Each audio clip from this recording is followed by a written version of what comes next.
Let me make sure that the mic is working. Can you hear me? No. My name is Wayne Nafziger, and I'm the chair of the Lou Douglas Lecture Series. I'd like to welcome you to the first lecture of the 1988 series. This is the 9th year in which we have honored the late Professor Lou Douglas by having a series of lectures. This year, the lectures focus on U.S. politics today, a bicentennial view.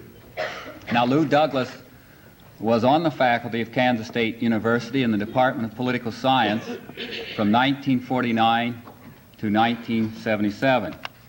He made a great deal of impact on the university through his scholarship, through his leadership, through his teaching, and through his encouraging students to participate in politics. Lou was a leader of the progressive wing of the Democratic Party, and he helped identify progressive candidates for running for, let's say, the governorship or running for Kansas or federal House and Senate. While he was often on the losing side of issues, he was respected by both Republicans and Democrats for his integrity and independence. He worked for civil rights. He was opposed to U.S. involvement in Vietnam. He favored positions of trying to redistribute income, and he did this long before these causes were popular. In many instances, he found, for example, that positions that he worked for would perhaps in a decade or so be a part of the general political consensus. But he was not just an idealist. He believed in the two-party system, and he'd work hard to try to raise funds and in other ways support the candidates he considered more acceptable. And generally these were Democratic candidates. Now a perfectionist, let's say, might fail to participate because of the fact that the candidate was not correct on all the major issues. But Lou's philosophy was that you should try to work within the party. You should try to support the person who was the better of the two or three or however many there were on the slate, and that one should not, in a sense, wait until you got the candidate who agreed with you on all issues. He was a founding member of the University for Man's Board of Directors. His counsel and support were crucial to UFM's development. His scholarly work included work on Midwestern populism. He spent time overseas teaching in Japan and the Philippines. To honor him, friends, colleagues, students, university departments, churches, and community groups have contributed to the lecture series that emphasizes the causes that were important to him, namely human rights, social justice, world peace, and international development. Let me mention that the continuing co-sponsors of the series include the University for Man, the Department of Political Science, the Division of Continuing Education, Student Governing Association, the Pre-Law Club, the Ecumenical Christian Ministries, the Office of the Provost. Take a look at your program and you'll see that other sponsors and patrons are listed. Recent contributors will not be listed, but they will be in the program next time. I would like to introduce Terry Jones, who's a senior in social science and sociology. He also works at the Frederick Douglass Center here in town, and he will have a few words to say about one of the major contributors to our committee work and to our series this year, a good friend, by the way, of Lou Douglas, the late Professor Wayne Rohr.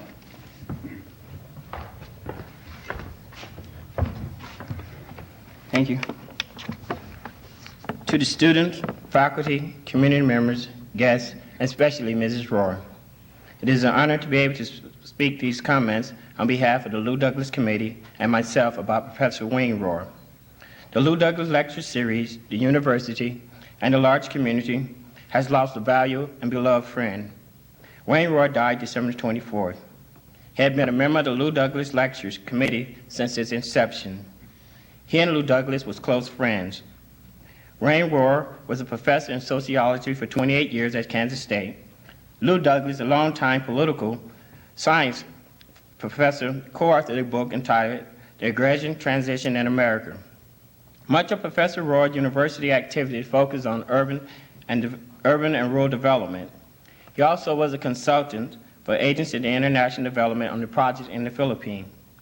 But Wayne Rohr was also interested in social changes and race relations. His book, Black Profile on White American, published in 1970, portrayed a blunt view of Black American opinion on white racism. Hundreds of K-State students crowded into his classroom on race and ethnic relations at that time to learn how different a place was for minorities than it was for majority people, and to learn about democratic change. Most recently, when our country led its leaders to push social justice off the national agenda and its visibility, Wayne Rohr teaching continued to influence students to be thoughtful and to have socially responsibility. Many of them now are working for social change professionally and personally because of what they learned from him the meaning of democracy. Wayne Rohr activities include helping to initiate the Manhattan Human Relations Council and serving as a chapter member for the City Human Relations Board of the Kansas Advisory Council of the Civil Rights, the Douglas Center Board, and many other groups with his wise counseling helped to achieve fundamental changes in America.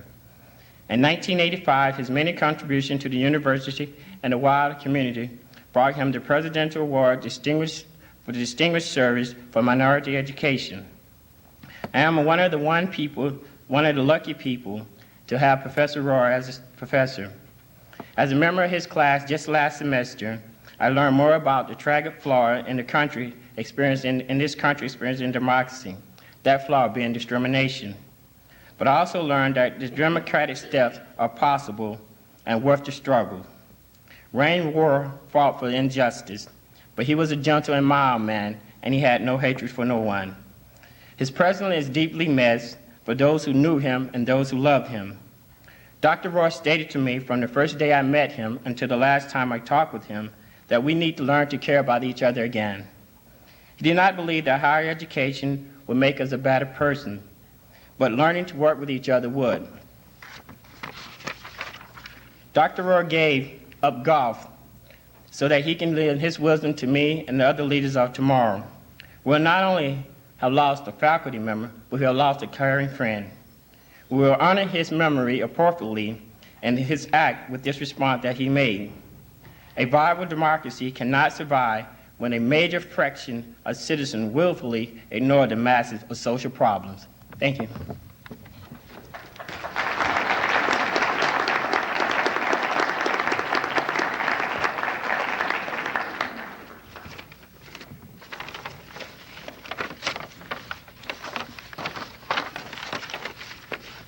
I want just to announce a couple things. One is that all of you in the audience are invited to a reception after the lecture in the Key Room, which is on the second floor in that direction. It's in the Union, and it's sponsored by SAGE, which is the Student Association of Graduates in English. I also want to call your attention, this is in the program as well, that the next Lou Douglas lecture will be on Tuesday, March 8th at 7:30 in Forum Hall, this hall, and will be given by Michael Parenti from Howard University. He will speak on monopoly culture and democratic struggle.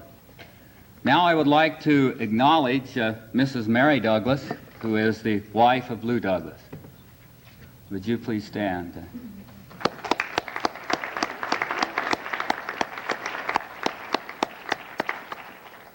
Let me indicate other members of the committee, and would they please stand as I read their names? Thomas L. Bell, Julie T. Coates, John Extel, Albert Franklin, Merlin Gustafson, Sue Mays, Richard Morse, Nancy Twiss, Paige Twiss, Julie Govert, Walter, and Al Zimmerman.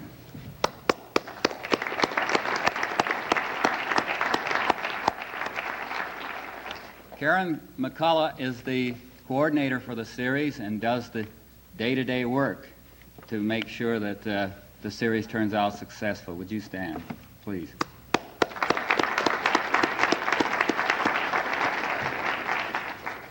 Now let me introduce the people on the platform who have not yet been introduced. In addition to Terry Jones,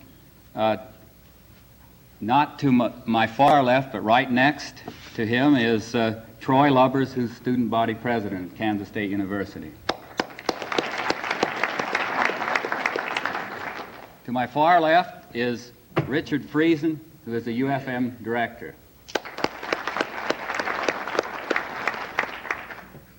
I want to acknowledge the work of Q Video and point out to you that the video from tonight's lecture will be available from the library for classes. And now I would like to introduce Provost Jim Kaufman. He's the Chief Academic Officer of the university, and he will introduce this evening's speaker, Richard Rhodes.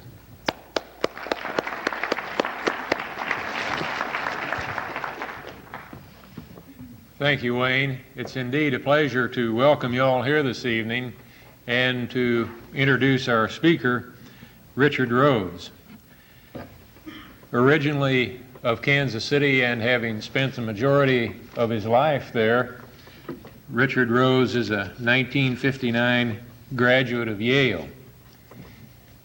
I had the pleasure of having dinner with him this evening and found him to be extremely diverse in his interests and experience and background, and very engaging as a conversationalist as well as an author. I've had occasion to peruse his bibliography, and the diversity is particularly interesting and helps one appreciate the real diverse breadth of background that he brings to any topic that he addresses. For example, he indicated that the first thing that really worked was a freelance article entitled "Coyote Hunting and Cockfighting in Kansas." And close to my own heart, he authored a nice assessment of American quarter horse racing in New Mexico entitled $8,884.42 per second. More recently, he has just entered the final phases of preparing a work based on 9 months of on-site research on a modern farm family in Missouri, to be released by Simon & Schuster, who also published his award-winning book, The Making of the Atomic Bomb, which won the 1987 Nonfiction Book Award, the National Book Critics Circle General Nonfiction Award, and a nomination for the Pulitzer. He is thus clearly well qualified to address us this evening on the arms race, the background for hope. Please welcome Richard Rhodes.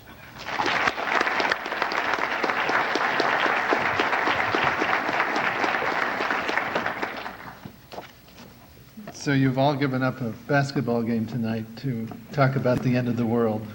Good for you.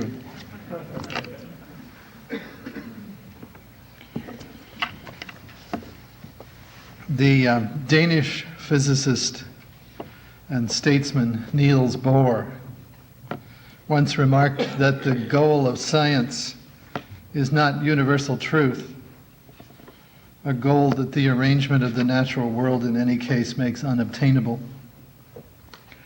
Rather, Bohr thought the goal of science is the gradual removal of prejudices,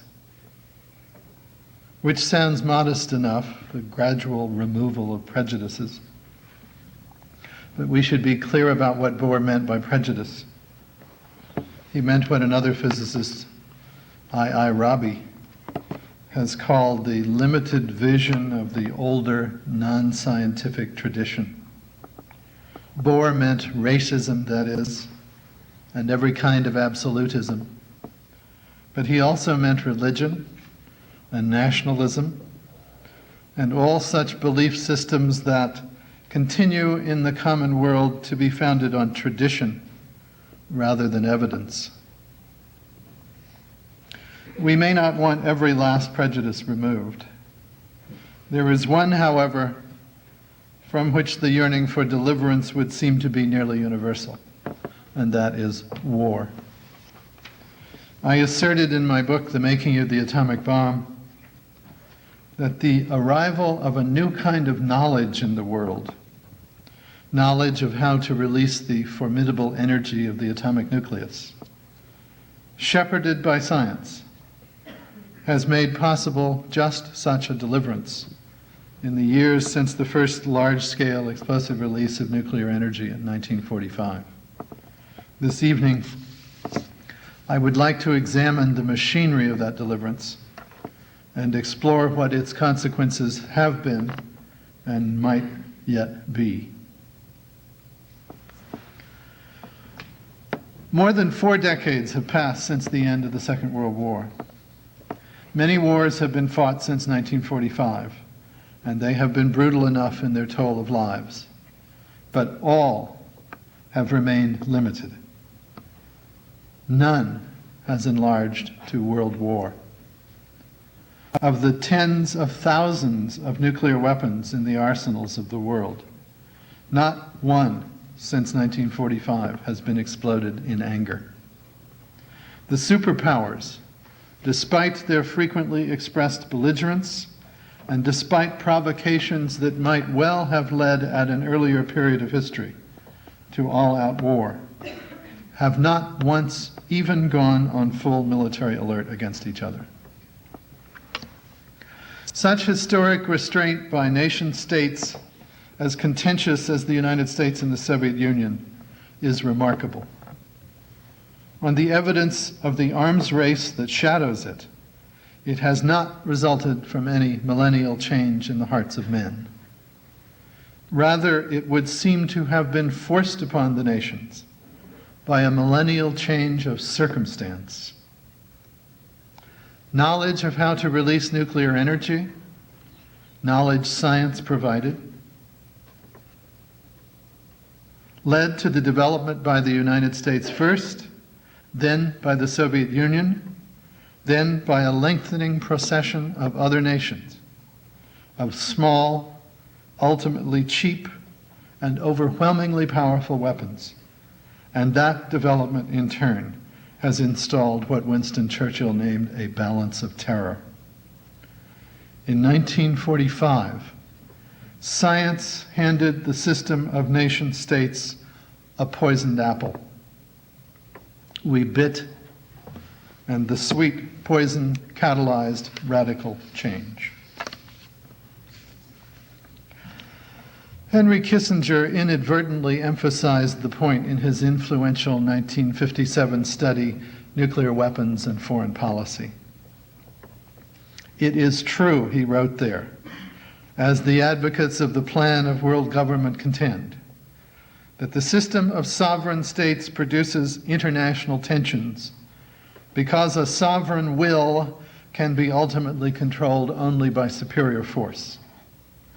But it is hardly realistic to expect sovereign nations, whose failure to agree on issues of much less importance has brought about the armaments race, to be able to agree on giving up their sovereignty.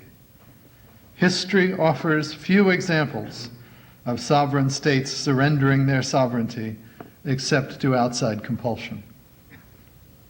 To be sure, Kissinger finishes uneasily, the lessons of history are no more conclusive than the unparalleled destructiveness of modern weapons. But it is precisely their sovereignty, aspects of their sovereignty, that sovereign nations have surrendered these past decades. They have given up fighting all-out wars, despite the fact that limiting their wars has limited their victories and even led to defeat. They have acceded to continuing violations of their territorial sovereignty by air and space-based reconnaissance systems, and even learned to welcome them. They have agreed to limitations on the testing of nuclear weapons that have to some degree constrained their pursuit of efficient national defense. They have modified their most cherished prejudices to justify coexisting with political systems they previously considered intolerably threatening. The superior force The outside compulsion that Kissinger identifies as the necessary motivator of such alleviations has been, however, no rival state.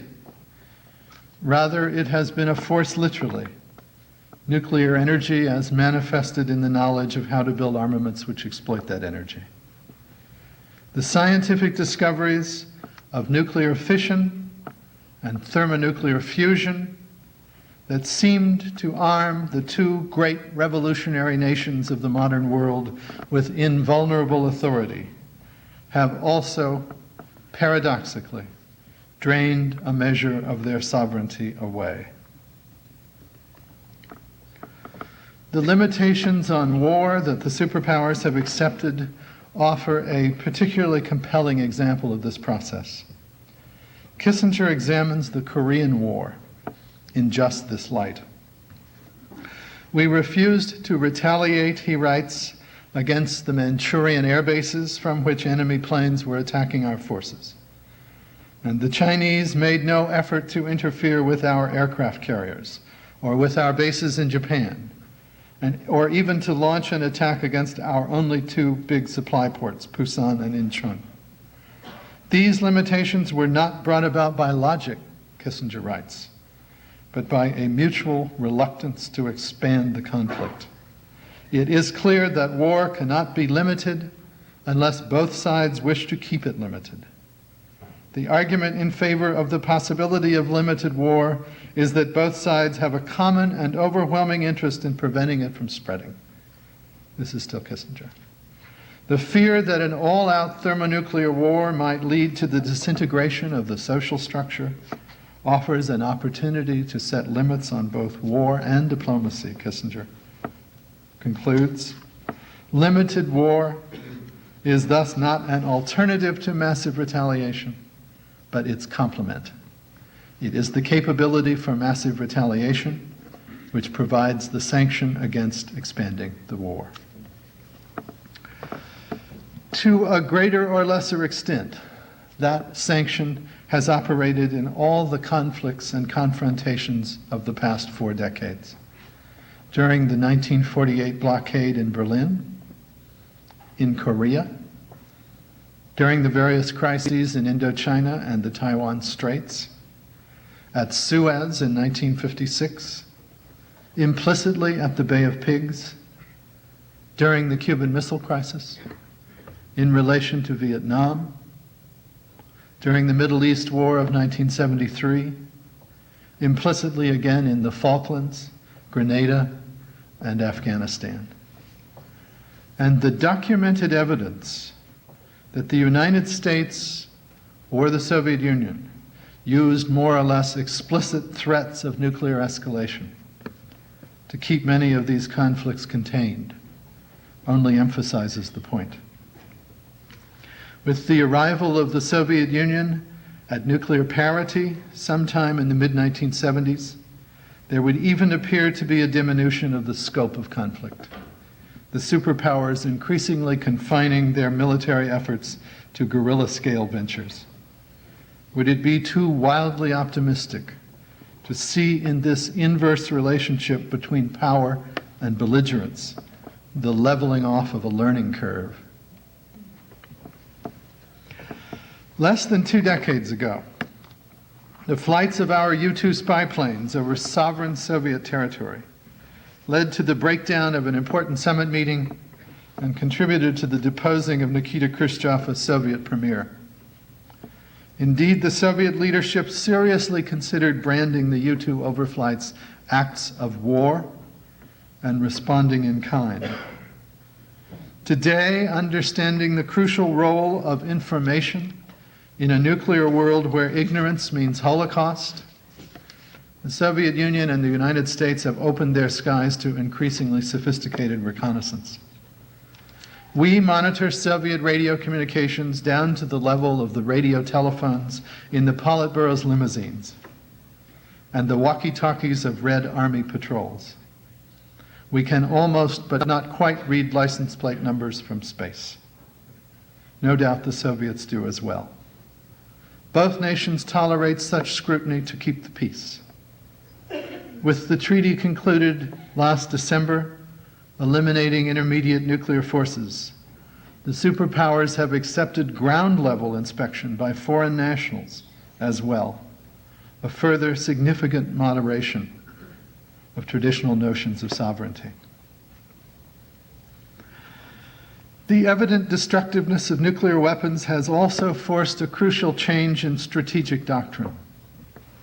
Since the days of its revolutionary origins, the Soviet Union had asserted on doctrinal grounds that war with capitalism was inevitable.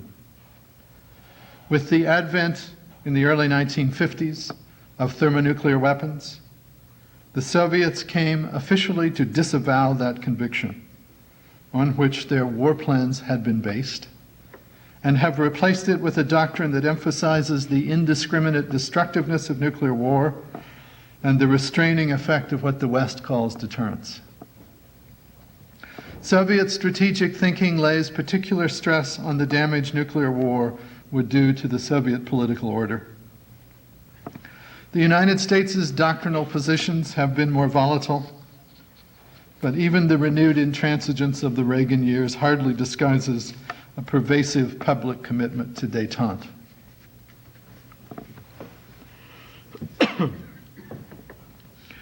These may seem minor alleviations when set against the hard, terrific reality of the arms race, of 50,000 nuclear weapons in the world and more coming, of the explosive equivalent of more than 5 million Hiroshimas at hand. No one who examines the facts of the arms race, its scale, its pervasiveness, the games of counting coup on each other that the superpowers' armies and navies and air forces play, the fragility of nuclear command and control systems, the continuing vertical and horizontal proliferation, can feel anything but the most profound horror. We have built for our enemies, but also for ourselves, a total death machine. We live precariously behind its barricades and watch its cogs turn and hear its clocks tick. The arms race is driven by many engines, among them caution, fear, misunderstanding, ambition, and greed. But one engine is often overlooked that may, in the long run, reverse the train. I mean military necessity, the logical, parochially resisted, but finally compelling requirement that weapons systems have to work. It is to just this point that science continues most helpfully to address itself. McGeorge Bundy, National Security Advisor to John Kennedy and Lyndon Johnson, argued in retirement that the sole value of nuclear weapons is for deterrence. They must not do less, he wrote in 1969, and they cannot do more. Presidents and Politburos may know in their hearts that the only thing they want from strategic weapons is never to have to use them. In their public postures, they have felt it necessary to claim more.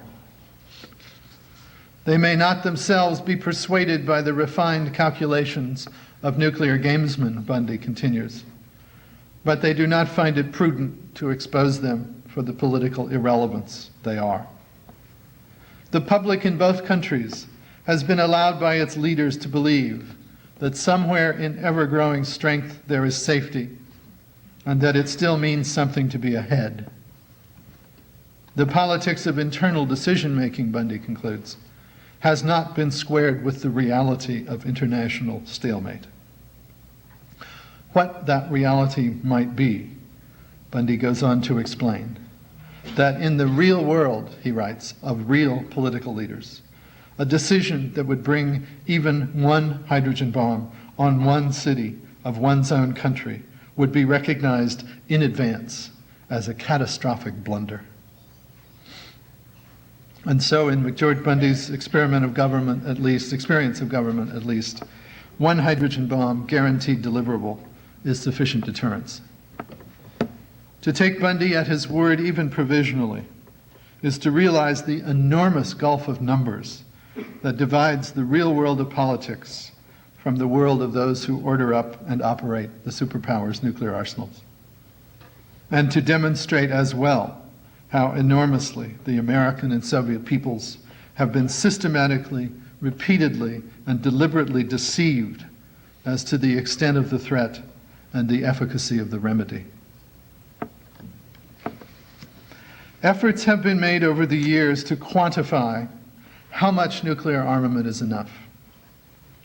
In 1957, when the United States and the Soviet Union possessed no operational ICBMs at all, only bombs and bombers, and the Soviets not many even of those, Henry Kissinger could ask rhetorically, what is the strategic significance of adding to the destructiveness of the nuclear arsenal when the enormity of present weapons systems already tends to paralyze the will?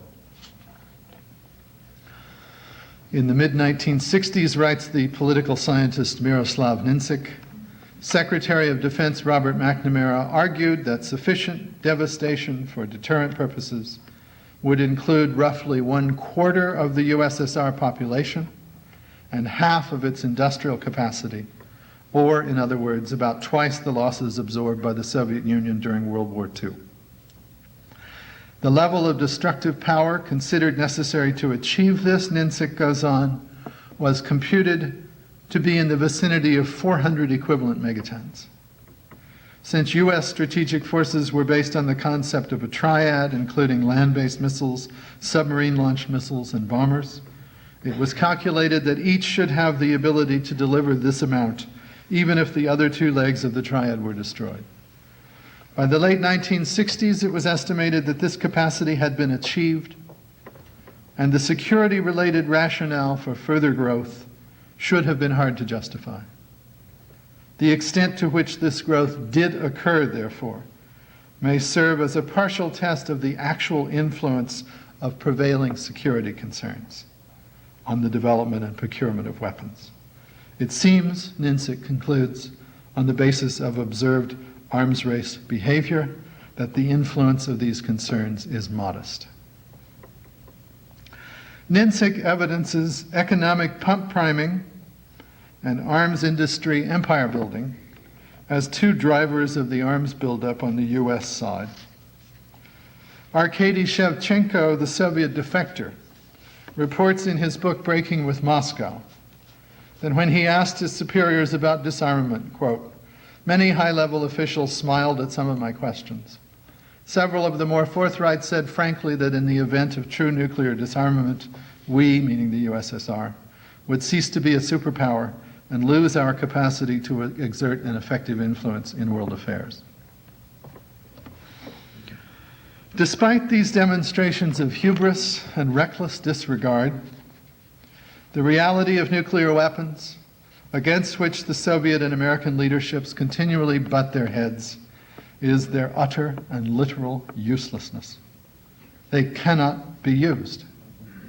In a world where mutual assured destruction obtains, it obtained in 1988 at many times the level McNamara defined. An attack on one's enemy is an attack on one's own country as well. To detach national sovereignty from the power to make war has seemed to patriots to reduce national sovereignty. To the contrary, the power to make war with nuclear weapons is today itself inimical to sovereignty. The possibility of continuing national sovereignty resides today precisely in limiting and avoiding war. Under such paradoxical circumstances, we have responded on the one hand by searching for a technical breakthrough that might somehow resolve the dilemma. The Strategic Defense Initiative is only the latest and most expensive effort along those lines. And on the other hand, by piling up arms as if redundancy upon redundancy might somehow substitute for the security that no military establishment can any longer guarantee. SDI, Star Wars, complicates the issue, but in no way resolves it. Even if some partial shield becomes possible far down the road, and even a partial shield is by no means assured, there will never be total protection from weapons so small and destructive and easily decoyed. SDI is therefore only the balance of terror again, extended into space and made even more unstable, more hair-trigger, less amenable to rational control. The simple, incontrovertible fact is that we are naked to our enemies now and in the remotely foreseeable future. So are the Soviets. No piling up of arms will change that fact. The arms themselves, whether offensive or defensive so-called, only add to the peril by enlarging the potential for accident, miscalculation, and destruction. Two historical examples may illuminate these issues. The bloody war of attrition fought from trenches in the First World War was never intended to happen. It happened because strategy had not been matched to weapon systems, to the machine gun in particular. The massed infantry charge that worked against the musket and the rifle served only for slaughter against machine gun emplacements and artillery barrage. At least 21,000 men died in the first hour at the Battle of the Somme, for example, and 60,000 the first day. 6 months of ordinary trench warfare was reliably worth 300,000 lives. A 6-month offensive, 500,000. The so-called strategy of attrition of the Great War was an afterthought, concocted to rationalize all these deaths. What had been planned before the war was not the way the war was fought, because planning failed to anticipate the effects of new and unfamiliar weapon systems. A different confusion attended the disparity between theory and application of strategic bombing in the Second World War. Theory proposed that bombers carrying the battle behind the enemy's front lines might interdict his most vital materiel, in the case of the B-29 in Japan, by destroying the aircraft factories, first of all, that manufactured Japanese defensive fighter aircraft. After the destruction of the aircraft factories had cleared the skies, the arsenals of the rising sun were supposed to be easy targets. In theory, destroying the enemy's means of manufacturing war materiel should destroy his ability to wage war. But it did not prove possible in Europe or Japan to destroy factories on a scale sufficient to end the war. Bomb sites were not accurate enough. The weather refused to cooperate. The jet stream over Japan and unexpected discovery at the altitude the B-29s flew blew the bomber fleets off target. $1 billion weapons system was at hand in the Pacific as the war drew to a close and closed in on the Japanese home islands.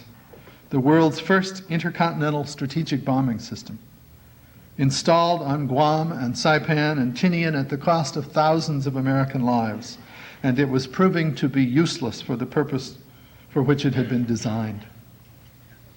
Air Force General Curtis LeMay's solution was to try to find some other purpose for which his thousands of B-29s would serve. What he found was low-level firebombing, the systematic and deliberate burning out of Japanese cities and consequent killing of Japanese civilians by the hundreds of thousands. The destruction of Hiroshima and Nagasaki with atomic bombs was only the culmination of that slaughter. In the end, more Japanese civilians died in the Second World War than Japanese combatants, a qualitative change in the conduct of war that presaged the conditions a nuclear conflict would install.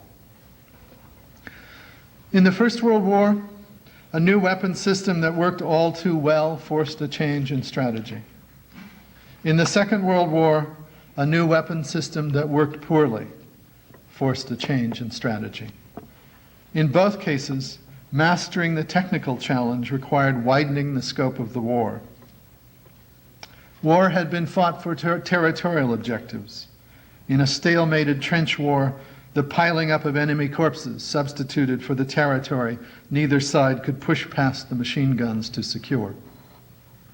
Civilians had been counted non-combatants and not separately attacked. When strategic bombing proved insufficiently accurate for pinpoint targeting, civilians would be redefined as industrial workers, combatants behind the lines, and indiscriminately slaughtered. The strategy Curtis LeMay invented to make the B-29 pay its way is essentially the strategy on which our current war plans are based, despite the vast difference in destructiveness between massed firebombs and nuclear weapons. We claim not to target cities, so did LeMay, but we target structures of military value within and around cities, as did LeMay. And given the scale of nuclear destructiveness, it comes to the same thing. But strategy is no more matched to weapons systems today than it was in the advent of the machine gun or the strategic bomber. Using nuclear weapons would not produce casualties merely equivalent in number to cities of the dead, as machine guns or strategic bombing did. Using nuclear weapons would produce nations of the dead, even potentially a world of the dead. Our profound discomfort with talk of limited or prolonged nuclear warfighting results from our awareness of this disjunction between weapons and strategy. So long as military men are required to plan to use useless instruments, such disjunction will persist. We live today, then, in the midst of historic changes that pull the nation states in two directions at once. Toward a world of multiple sovereignties, some of them absolute, others overlapping and cooperative, that take into account the reality of nuclear weapons. A world potentially more peaceful, more open, and less dangerously armed. And simultaneously toward a world where the conflict implicit in the arms race will have materialized in vast destruction. A world where the nation states will also have made their peace with the new knowledge, but at the cost, potentially, of several billion human lives. A world of the dead, a world largely closed. The Republic of Science continues at the same time its equally historic work of enlarging knowledge, of gradually removing prejudices, of opening up the world.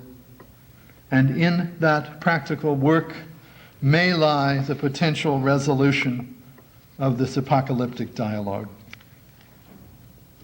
Those who would delude themselves that nuclear weapons are useful for war fighting have had to defend that position against the challenge of a lengthening list of baleful weapons effects collateral to the familiar and long rationalized prompt effects of blast, heat, and radiation.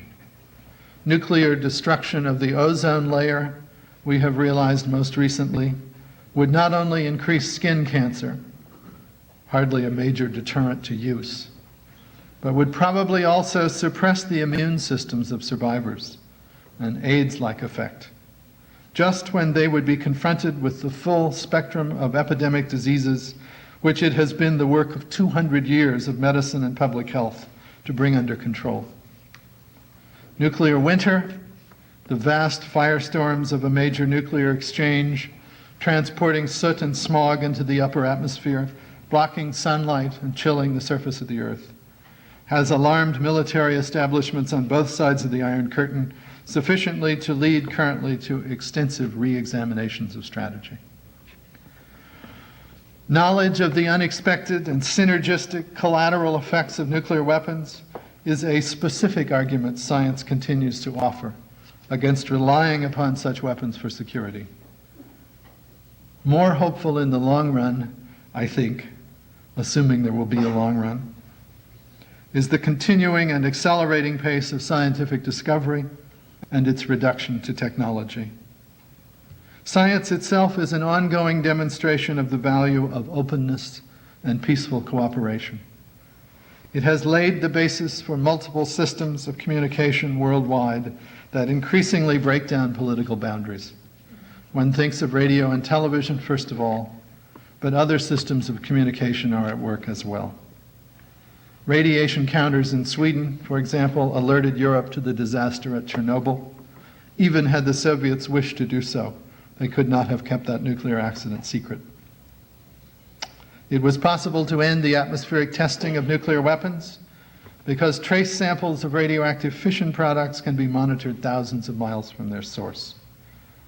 By increasing the transparency of the world, communication in all its forms exposes the strengths and weaknesses of different societies and political systems to the common people who ultimately franchise those systems. Most profoundly, science progressively removes the deadly prejudice that is war, founded as that prejudice is on a continuing inequality of resources, by contributing notably to the progressive materialization of the world. The point is developed at length in Elaine Scarry's remarkable book, The Body in Pain. The work of creation, Scarry proposes, always has as its center the work of rescue. To create material objects, that is, chairs, lasers, penicillin, hybrid corn, is always to some degree to work for the alleviation of human suffering. So is the creation of non-material objects, symphonies, religions. But non-material objects have the profound disadvantage that they must be recreated each time they are used. Once material objects have been imagined and constituted, they more or less permanently perform their work of rescue. The chair rescuing its occupant from gravity, the laser from a detached retina, or perhaps simply from one of the myriad subsets of ignorance, penicillin from disease, hybrid corn from hunger. And they are significantly open and non-discriminatory. Anonymous mass-produced objects, Scarry emphasizes, contain a collective and extraordinary message. Whoever you are, and whether or not I personally like or even know you, in at least this small way, be well. Nuclear weapons are also anonymous mass-produced objects, to be sure, and it is difficult to imagine them wishing us well. Many material objects, however, are simultaneously weapons and tools. And this lecture has explored some of the ways in which objects that we tend to think of exclusively as weapons are serving us also as tools. Tools for political change, tools with which to remove an old and now mortally dangerous prejudice. Even as weapons, these man-made objects are made less seductive by their lack of discrimination. They are as dangerous to us as to our enemies, exactly the reason we do not use them. In the spring of 1957, Gordon Dean, the former chairman of the Atomic Energy Commission, asked the physicist who directed the building of the first atomic bombs, Robert Oppenheimer, to comment on Henry Kissinger's forthcoming book. Oppenheimer responded, "Of course Kissinger is right in conceiving the problems of policy planning and strategy in terms of national power, in rough analogy to the national struggles of the 19th century. Yet I have the impression that there are deep things abroad in the world which in time are going to turn the flank of all struggles so conceived. This will not happen today," Oppenheimer concluded, "nor easily so long as Soviet power continues great and unaltered. But nevertheless, I think in time, the transnational communities in our culture will begin to play a prominent part in the political structure of the world. and even affect the exercise of power by the states. Science, the preeminent transnational community in our culture, is already well along its way to doing so. Oppenheimer defined that process further in an earlier discussion at Los Alamos in the autumn of 1945. If you are a scientist, he said then, you believe that it is good to find out how the world works, that it is good to find out what the realities are, that it is good to turn over to mankind at large the greatest possible power to control the world and to deal with it according to its lights and its values.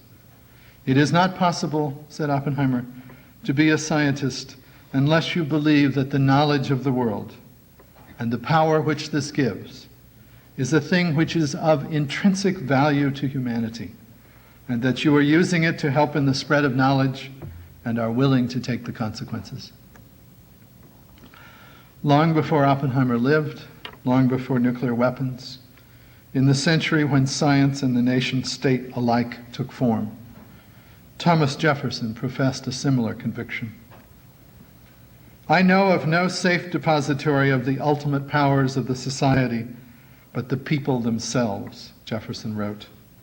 And if we think them not enlightened enough to exercise that control with a wholesome discretion, the remedy is not to take it from them, but to inform their discretion. Jefferson's point combines with Oppenheimer's to emphasize that the future we face will be shaped by our choice. That whether the world before us will be an open world or a world completely closed by holocaustal violence is finally a human choice, yours and mine, for which we are personally responsible. We always were, we always shall be. Thank you.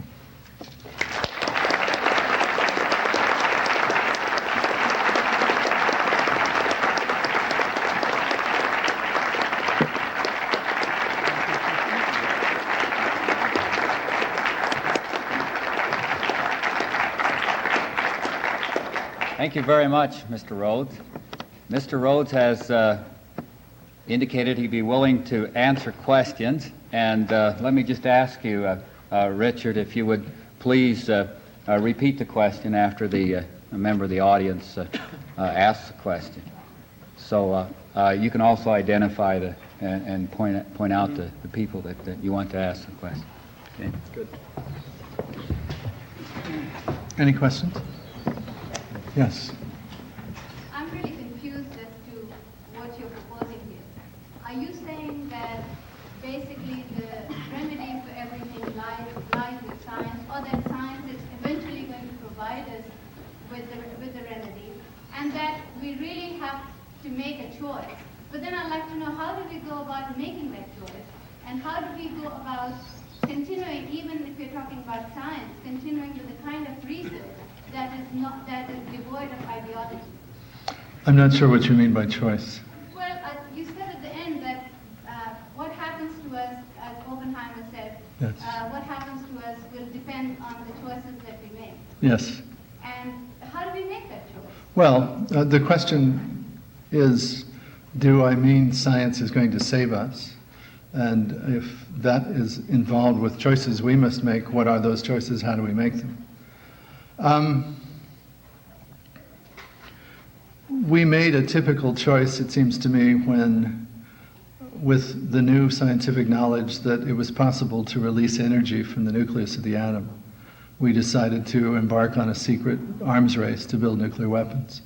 We thought that had certain consequences. We thought it would make us invulnerable.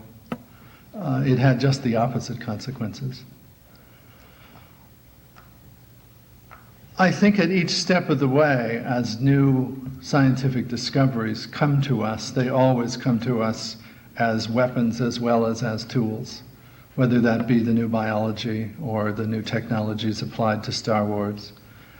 There are always decisions that can be made at that point, and in which we all participate. And But those decisions are made for us. I'm sorry, I don't think so. I think we make them all by giving our allegiance to the leaders who make those decisions. FDI our choice?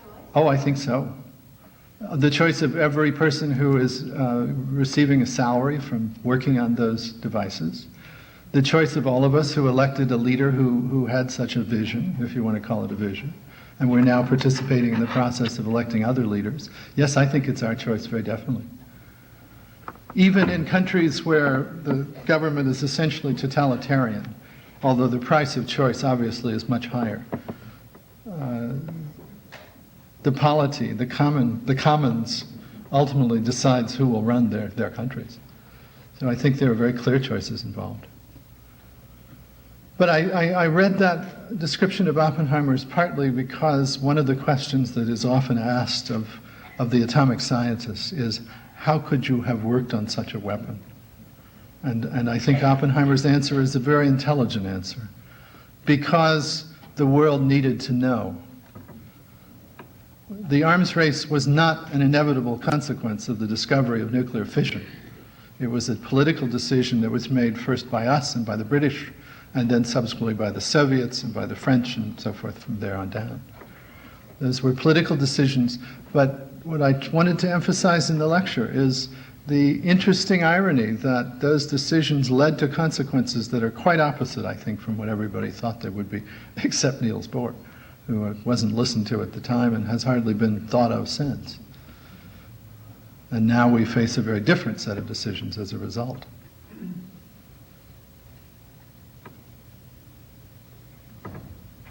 Yes?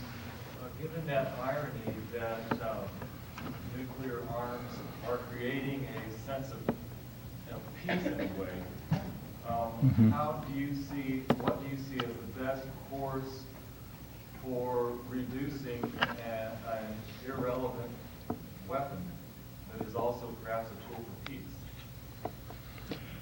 The question is, if, given the fact that nuclear weapons are, in some sense, enforcing at least a truce on the world, I think that's a fair word, a kind of low-grade world peace, if you will. Where do we go from here about nuclear weapons? Well, it isn't exactly the weapons, although they're the real invisible embodiments of this knowledge. It's the knowledge. It's the knowledge that such a thing can be made. Bohr went to see Churchill and he went to see Roosevelt in the middle of the Second World War with the hopes of forestalling the arms race. Rather the way you would tell a chess player 5 moves down the road, we're going to be in stalemate, so why don't we stop now?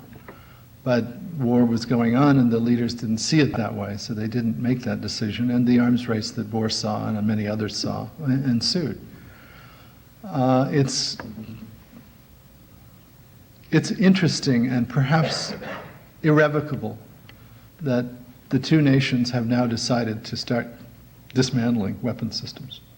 Not a very large weapon system, a totally unimportant weapon system, except perhaps to our European allies. I don't think there's any way back from that decision. Both nations, for the first time, and that's the deeper meaning of the INF Treaty, have acknowledged that there's such a thing as too many nuclear weapons, which is a new acknowledgement. We're still cranking them out at the rate of 2,000 warheads a year. The Soviets, at least that many. But we have finally formally said there is a limit. We do have enough. We have targeted enough Soviet wheat fields. They have targeted enough Kansas wheat fields, where strategic bombers theoretically might land after a nuclear exchange. So I don't know. I mean, I'm not competent to say what level of deterrence is sufficient. I can imagine that there will come a day in the history of the world where no nuclear weapons, but the knowledge of how to build them, mothballed factories, Jonathan Schell's 6-month delivery time that he talks about in his book, will be sufficient, but I think that's a long way down the road. That's the sort of 21st century equivalent of the forts that we keep manned and armed on the border with Canada for tourists, with the cannonball stacked beside the cannon. Maybe that day will come. We could certainly do with fewer systems and fewer hair trigger systems than we have. And among those, I must say, the most harebrained is this new 3rd generation of strategic weapons that's being touted as a defensive system called Star Wars. Edward Teller is the architect of the Star Wars system. He started thinking about a third generation of nuclear weapons back in as early as 1955, I find in his writings. His dream was to make some use of this incredible energy release besides heating a sphere of air, which is all nuclear weapons really do. He saw the possibility of taking the many different kinds of energy that come off of an exploding nuclear weapon and directing it. And since then has been pursuing the whole program with great enthusiasm. It was not conceived, I think, in Edward Teller's minds as a defensive system. And it certainly would not be so perceived by the Soviet Union, has not been so perceived. I don't know if you know, but back in 1968, when Andrei Kosygin was at Glassboro, New Jersey summit with Lyndon Johnson, the Soviets in those days were talking about how wonderful it would be to have weapons that destroy other weapons rather than people, because they were working on their anti-ballistic missile system that's now installed around Moscow. That's very primitive, but it's there. Robert McNamara, the Secretary of Defense, Lyndon Johnson, the President of the United States, took Kosygin aside and said, you must realize that to us it doesn't look like a defensive system. We can't allow you to build that system and install it. To us, it's a provocation. To us, it's offensive. And the Soviets cooled it, and so did we. That led directly to the ABM treaty that followed, I think, in '72.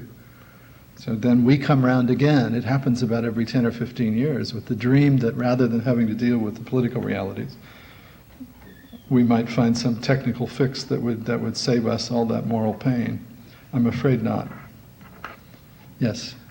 You mentioned a number of engines driving this program of building more weapons. You alluded only very briefly to the economic ones. Yeah. Various companies that have an economic stake, and you spent most of your time on the political. Could you address the economic side of this, and we do? I can say a few things. I'm not really very knowledgeable about it. Ninsick in his book spends a good deal of time looking at injections of weapons system money into the economic system, and it tends to come at politically useful times. I mean, which is only good sense on the part of a government that's in authority to try to buy itself good times just before an election. We know about that. You may not all be aware that most weapons systems are built in at least 48 states. The B-1 bomber, for example, some of its parts were made in every state of the Union. That was deliberate, and that was designed to be sure that there was a constituency and that there was a congressional constituency for that weapon system. That's not at all unusual. That's fairly commonplace.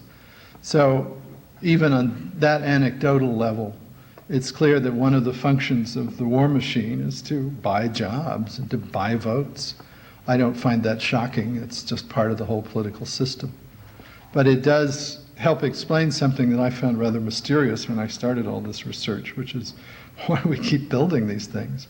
You must understand that the traditional way to build a weapons system 50 years ago was to decide what your targets were, count them, and build enough weapons with enough redundancy for the ones that were duds to destroy those targets.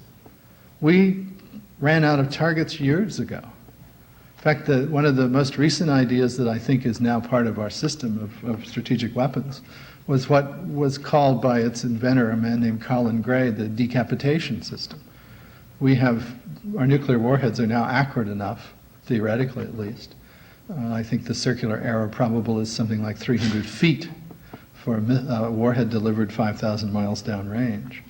That it's possible to target the individual offices of the members of the Soviet establishment and their dachas and their mistresses' bedrooms and whatever. And in fact, we have done that. I was talking about that one night with a congressman from Kansas City, Alan Wheat, and he sort of turned pale and said, "That means me." And his date said, "I don't think I want to go home with you tonight." So we've been building weapons, and so the Soviets. I don't mean to imply that we're uniquely at fault in this process, long after we ran out of targets, so that it's literally true that we have targeted wheat fields in the Soviet Union on the theory that after everything is over, the bombers might use one of those places as a place to land. That's real desperation. I think that all of this is part of this cumulative process of removing prejudice, by the way. I don't think you can be a targeter in the Pentagon and go home every night and sleep well, realizing that what you're doing doesn't make sense. I think eventually that's a sort of cumulative process that works to the good of us all. And ditto with all of our learning more about this bizarre and seemingly confusing, but in fact simply subtle complexity. Yes? As a Donald down here, sort of invisible, and then I'd like to ask a question sometime. Okay, you quoted the rate at which the U.S. produces, quote, new nuclear weapons every year. Does that take into account, when you call them new, that nuclear weapons have a finite shelf life, and they have to be refurbished and replaced at rather rapid turnover rates? Yes, it does. I know what you're talking about, and it does. That's quite true with any weapon that has a tritium component, which most of our weapons do. Tritium has a half-life of 12 and a half years, so it has to be recharged, essentially. Although I don't think that involves rebuilding the entire weapon. I think it's a fairly straightforward process. Now, this is new weapons, 2,000 last year. We are in the process of replacing all the atomic cannon shells in Europe with smaller and more efficient cannon shells. I'm not sure why. Yes? How do you view the Russian enthusiasm we see today in Congress and certainly among Democrats as well for vastly expanding our capacity to wage conventional war and to carry out the so-called low-intensity warfare, which is Well, you know, that's people who don't have to suffer? an interesting consequence. I mean, it's certainly true, and it's, I think, one of the fatal flaws in the dream of getting rid of all nuclear weapons, that if you really could get rid of nuclear weapons, you would theoretically be catapulted back to the situation before 1945, when conventional war was possible. In fact, the only place left where real conventional war is possible is between countries that don't have nuclear weapons, i.e. Iran and Iraq lately. Well, let me follow up that a little bit, because as you pointed out, anything that's buildable by those who already built it is in principle buildable by other people. Sure. Certainly in the long run. Sure. And, so the point's been made long ago during massive physicists. Isn't it the case that none of these smaller countries are going to want to be victimized by continued extortion by the great powers, others, and through conventional military force? And wouldn't it be, on your analysis, irrational of them not to seek a nuclear threat? It wouldn't be usable in the sense, of course, that you could deploy it, but you can make a credible threat of it, like Nixon wanted to be the madman or whatever. Well, Nixon did indeed threaten, as did most of our presidents at various times, and very effectively, I actually. wouldn't have to say they used it. I mean, if if one went to one went in front of a judge after an armed robbery and said, I never used a weapon, judge, I just pointed at his head and told him I'd blow it off, you wouldn't get very far. Well, okay, the question really has to do with nuclear horizontal proliferation. Other smaller countries, as they become economically capable and technologically capable of doing so, building a nuclear capability, let's say, as Israel has done, as Pakistan has done, as India has done, as South Africa has done, as Brazil may soon do, etc. I think what's interesting is not so much that it's possible as that it has not happened to the degree I would have expected. And I think the reason is exactly in this unique uselessness and insecurity that nuclear weapons inflict on the countries that have them. Whether or not that's clearly and analytically understood by smaller nations, it would seem by their behavior that on some level they do understand that. That to have nuclear weapons, if your traditional enemy next door also has them, is not to be more secure, is to be less secure. We have various treaties for non-proliferation which give various guarantees to countries that choose not to build nuclear weapons. And of course there is and has developed, especially since 1945, elaborate networks of alliance between superpowers and their clients on both sides. All of this, I think, is designed to hold down the horizontal proliferation, and at the same time, it seems to me that the smaller nations can watch with great interest what happens when you do have nuclear weapons, and in fact have done so. So although proliferation will no doubt continue, I mean, everybody thinks to some degree still that to be a player you have to be nuclear. I think that attitude is fading a bit from what I can see. It's very interesting to see countries like New Zealand decide to go forcefully non-nuclear. It's very interesting to see what happens when they do, and in our case, the United States is very upset by that. It's a little bit of the emperor's new clothes, it seems to me, on the part of New Zealand. Other comments? Yes. Yeah, I'd like to know the percentage that nuclear power in the United States has that go into the weapons and machine guns. Percentage of nuclear power? Yeah, like USA has nuclear power. This nuclear power, certain percentage going to plane, aircraft. Oh, I don't know. In terms of number of nuclear weapons, I would guess that the Army probably has the largest number because it has all those cannon shells. And although they're talked about as if they were nominal in size, some of them are capable of explosions of the size of the Hiroshima bomb. This from an 8-inch cannon shell about the size of this lamp. But I'm not sure of the numbers. It's something you can look up easily in the library. Last December's final issue of the Bulletin of the Atomic Scientists has a chart on the last page that gives nuclear weapons by nation and by breakdown by weapon system. What's ironic and interesting is that we have reduced the yield of our total armament. We have fewer megatons today than we had 10 years ago, largely in order to make the warheads smaller so that each missile can carry more of them, MIRVing, multiplying them and making them. The Soviets have total megatonnage that's about what you would expect them to have if in 1964 they looked at what we were building and extrapolated it out to today, which is probably what they did. It really is true that the Soviet Union, especially the military, thinks if the Americans have it, it must be worth having. And they built up to the level they thought we were going to build up to, not anticipating that MIRVing would become possible, that you'd need smaller warheads for that process, and that we would then actually have a decline in our total yield, which is one of the things that got President Reagan elected, because he said, look, the Soviets have more explosive force than we do. It was our choice. We designed it that way. Yes. Let's have two more questions. You mentioned the role of the individual in bringing about a less violent world. I'm concerned with the problems of some remorselessly violent people who are in the world who could use nuclear weapons or even nuclear fissionable material to cause terror. I was wondering if you'd provide us with your viewpoints on terrorists. Yeah, the question of the terrorist bomb, it's a very interesting question. Enrico Fermi, the great Nobel laureate physicist, on his deathbed in the mid-50s, did some calculations. A friend of his came to see him, and he said, Emilio, look, Caligula, and then Genghis Khan, then he named some baleful person of the 17th century, and Adolf Hitler. He said, the world has 500 years to live. He was thinking about the mad dictator bomb, right?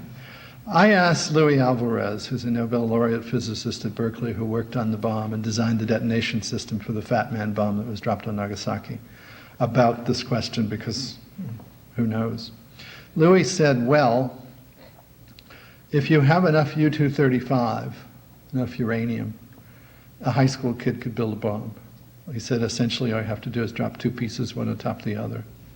But, he said, it's very difficult to get U-235, by which he meant it's difficult to separate that isotope from natural uranium. To do so, during the Second World War, we built a factory which was half a mile long, a third of a mile wide, 80 feet high, and contained some of the most expensive and sophisticated automated machinery ever devised up to that time. Today, it's somewhat less difficult because you can do it with centrifuges, but it still takes, I think, something like 100,000 centrifuges operating to separate even one bomb's worth, which is about 25 pounds of pure bomb-grade U-235. So unless someone steals some, and that would be a tricky thing to do, it's not in general circulation, unless someone steals some, it would be hard to make a bomb that way. Plutonium is easy to get. It's all over, right? It's shipped everywhere because it's a natural product of nuclear power reactors and of other similar reactions. But, said Dr. Alvarez, plutonium was probably the toughest thing to make explode. Inventing the technology to make plutonium explode in a nuclear way, he said, was probably the toughest technological work ever done by Western civilization up to 1945. So there's a little margin there of difficulty that probably has protected us thus far. On the other hand, the Iraqi reactor that the Israelis took out, Louis thinks was taken out not because it would have made plutonium, but because it was fueled with several hundred pounds of bomb-grade U-235. And the Israelis presumably saw the possibility that Iraq would divert that material that was designed to be used for this reactor to make weapons with, and forestalled that, preemptively destroyed that reactor. I think that the odds are very good. Oh, and then I'll add one more detail. If you can't make plutonium explode nuclearly, it certainly would be easy enough to blow it up with chemical explosives and make a great mess. Or better than plutonium, which is not very radioactive, although it's very poisonous. Better than plutonium would be some really hot fission products from a nuclear reactor. I'm surprised that we haven't had a nuclear terrorist incident already. And I wouldn't be at all surprised if we had one before all this cooled down, which I think is probably 50 or 100 years away. That's a lot of time, and that's a lot of terrorists, and that's a lot of diverted materials and so forth. I think that one must look at that with concern and yet at the same time turn it around, as Bohr did with his idea of the complementarity of the bomb, of its mingled source of terror and of hope, and say the possibility of terrorist weapons is another pressure on the nation states to do something about this business. I'm quite sure our government is concerned with the issue. I'm sure the Soviet government is concerned with the issue. I had spent an afternoon with a Soviet diplomat a few months ago, Sergei Rogov, who was the first secretary at the Soviet Embassy for Arms Control. He happened to be in Kansas City to speak on the U.S. Constitution, which he predictably said didn't work very well. I asked him about an incident that I had read of but wasn't sure was true. I had read that in 1979, Soviet intelligence discovered that the South Africans were about to test a nuclear weapon. And since the Soviet Union had no diplomatic connection with South Africa, they came to us and gave us this evidence and information and said, would you do something about it? And we did. We spoke to South Africa through our diplomatic channels and said, don't do that, essentially, and they didn't. So that it would seem that the South Africans at this point probably have the nuclear capability, possibly a few disassembled weapons, but they haven't tested them. That's very interesting to think of the Soviet Union and the United States cooperating to avoid the proliferation of weapons internationally.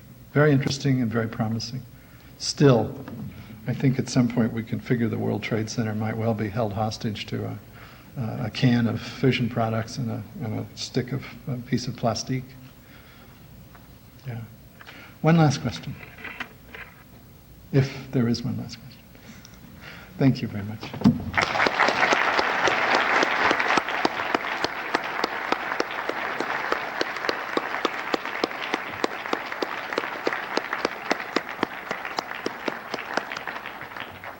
Thank you very much, Richard, and thank you, all of you, for coming here. And I would like to remind you again that Richard Rhodes will be talking to those of you who would like to come up to the key room, which is on the second floor here in the Union.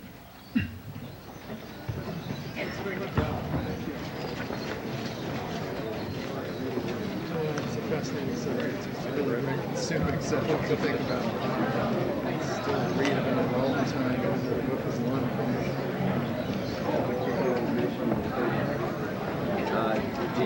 I only got to page 500. Did you get into these sort of basic? Yeah, that's all in the envelope. Because the book was